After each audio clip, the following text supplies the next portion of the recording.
Halo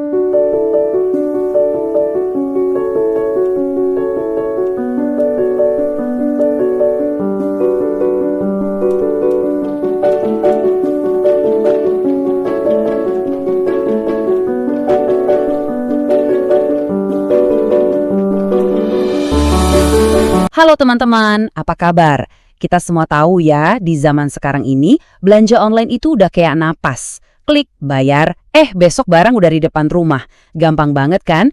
Tapi, di tengah semua kemudahan itu, pernah nggak sih kita berhenti sejenak terus mikir, ini cara belanja gue udah bener belum ya, menurut ajaran Islam?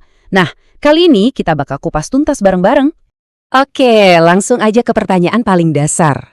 Belanja di e-commerce yang serba cepat, serba virtual, di mana kita bahkan nggak pernah ketemu sama penjualnya, itu gimana tuh statusnya? Apakah syarat-syarat jual beli dalam Islamnya udah terpenuhi? Ini pertanyaan yang relevan banget buat kita semua sekarang. Nah, ini dia nih, pertanyaan paling viral yang bikin banyak orang penasaran. Pay later. Gimana hukumnya? Di satu sisi, fitur ini ngebantu banget, tapi di sisi lain, kok rasanya ada yang ngeganjel ya? Ini sebenarnya kemudahan yang membawa berkah atau jangan-jangan malah jebakan yang harus kita hindari? Perlu kita sadari bareng-bareng ya, ini tuh bukan cuma soal teknis boleh atau nggak boleh.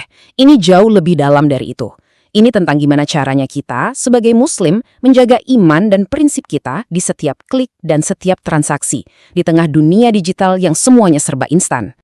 Terus gimana cara kita menjawab semua kebingungan ini? Tenang, Islam itu udah ngasih kita semacam kacamata khusus yang super canggih. Namanya fikih muamalah. Kalau kita pakai kacamata ini, semua transaksi yang tadinya kelihatan rumit dan abu-abu bakal jadi jauh lebih jernih dan jelas. Jadi, apa sih fikih muamalah itu? Sederhananya, ini adalah seperangkat aturan main dari Islam untuk semua interaksi ekonomi kita. Tujuannya mulia banget, memastikan semuanya adil, jujur, sama-sama ridho, dan nggak ada yang dirugikan. Prinsip-prinsip ini ada buat melindungi kita semua, baik penjual maupun pembeli. Nah, di dalam fikih muamalah ini ada beberapa pilar utama. Semuanya penting, tapi khusus untuk konteks belanja online kita kali ini, kita akan fokus ke dua hal yang paling sering jadi biang kerok masalah. Yang pertama adalah gharar, alias ketidakjelasan, dan yang kedua adalah riba, alias keuntungan tambahan yang nggak adil. Yuk, kita bedah yang pertama. Gharar. Coba bayangin gharar ini kayak kabut tebal yang nutupin sebuah transaksi. Bikin semuanya jadi samar-samar. Nah, dalam Islam, semua hal yang nggak pasti dan berpotensi bikin sengketa di masa depan itu sebisa mungkin dihindari. Secara definisi, gharar itu adalah segala bentuk ketidakpastian. Bisa soal kondisi barangnya, spesifikasinya, harganya, bahkan kapan barangnya dikirim. Analoginya tuh kayak kita beli mystery box. Kita bayar tapi nggak tahu persis isinya apa. Nah, praktek kayak gini dilarang karena resikonya besar banget buat pembeli. Nah, coba deh lihat perbandingan di layar ini. Kelihatan banget kan bedanya? Di kolom kiri, semua informasinya super jelas. Detail, nggak ada yang ditutup-tutupin. Kita tahu persis apa yang bakal kita dapat. Sekarang, lihat yang kanan. HP kualitas bagus, kondisi masih oke, chat untuk info. Nah, deskripsi kayak gini, ini contoh sempurna dari gharar. Ketidakjelasan inilah yang membuka pintu kekecewaan dan perselisihan. Oke, bahaya ketidakjelasan atau gharar udah clear ya. Sekarang kita pindah ke monster kedua yang nggak kalah penting buat kita waspadai. Riba. Wah, ini topik yang panas banget, apalagi kalau udah ngomongin pay later dan pinjaman online, di mana sering banget ada biaya-biaya tambahan yang tanpa kita sadari bisa menjebak. Riba itu apa sih sebenarnya?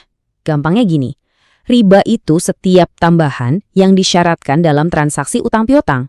Misalnya, kamu pinjam 100.000, tapi pas balikin disyaratkan harus jadi 110.000. Nah, kelebihan 10.000-nya itulah yang namanya riba. Dan ini dilarang dengan sangat-sangat tegas. Dan larangan ini bukan sekedar saran atau anjuran ya. Ini adalah perintah langsung dari Allah di dalam Al-Quran. Jual beli itu dihalalkan, bahkan didorong. Tapi riba, dalam bentuk apapun, itu haram. Titik. Ini adalah garis pemisah yang sangat jelas yang harus kita pahami. Terus gimana riba bisa menyusup lewat pay later? Begini ceritanya. Awalnya kelihatannya aman-aman aja. Tapi momen krusialnya itu ada di nomor 3, pas kita telat bayar.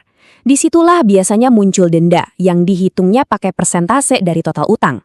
Nah, saat denda itu tujuannya bukan lagi cuma buat administrasi tapi buat cari untung dari keterlambatan kita, disitulah ia masuk ke wilayah riba. Jadi, apakah semua layanan bayar nanti itu otomatis haram? Tunggu dulu, belum tentu. Layar ini ngasih kita semacam checklist praktis buat membedakannya, kuncinya di sini. Kalau harga barangnya tetap sama, mau dibayar sekarang atau nanti, dan biaya layanannya itu flat dan wajar, itu insya Allah aman. Tapi, kalau harganya jadi lebih mahal karena dicicil, atau dendanya berbasis persen, nah disitulah lampu merahnya menyala. Itu udah masuk ke area riba. Oke, kita udah kenalan sama dua tantangan utamanya, ghorar dan riba. Sekarang pertanyaan terpentingnya, terus gimana dong solusinya? Gimana caranya kita menerapkan ilmu ini biar setiap transaksi kita, baik sebagai penjual maupun pembeli, jadi lebih bijak dan yang paling penting, membawa berkah? Buat teman-teman yang punya online shop, kuncinya cuma satu, transparansi total. Jadilah penjual yang amanah. Jelaskan produk sejujur-jujurnya, sedetail-detailnya, biar nggak ada ghorar. Percayalah, kejujuran itu nggak cuma membangun kepercayaan pelanggan, tapi juga membangun bisnis yang berkah. Dan buat kita semua sebagai pembeli, kuncinya adalah teliti dan hati-hati. Jangan gampang tergoda sama diskon atau kemudahan sesaat. Selalu baca deskripsi produk dengan lengkap biar nggak kena gharar, dan pahami skema pembayarannya biar nggak terjerat riba. Dan yang terpenting, belanjalah karena butuh, bukan cuma karena pengen. Jadi kesimpulannya apa? Intinya, Islam itu sama sekali nggak anti teknologi. Justru sebaliknya, prinsip-prinsip fikih muamalah ini adalah panduan biar kita bisa pakai teknologi dengan cerdas, dengan etis, dan yang paling utama, membawa kebaikan dan keberkahan buat hidup kita. Karena pada akhirnya, tujuan kita dalam setiap transaksi itu bukan cuma nyari status halal atau boleh di atas kertas. Ada tujuan yang lebih tinggi dari itu, yaitu mencari berkah. Karena transaksi yang jujur, adil, dan bebas dari riba serta ghorar itu nggak cuma sah, tapi juga mendatangkan ketenangan hati dan keberkahan dalam rezeki. Dan itulah esensi yang sesungguhnya.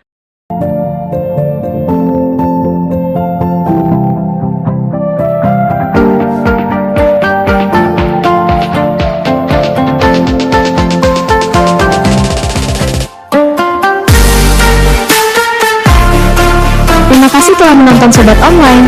Jangan lupa like, share, dan subscribe, serta tunggu konten-konten selanjutnya.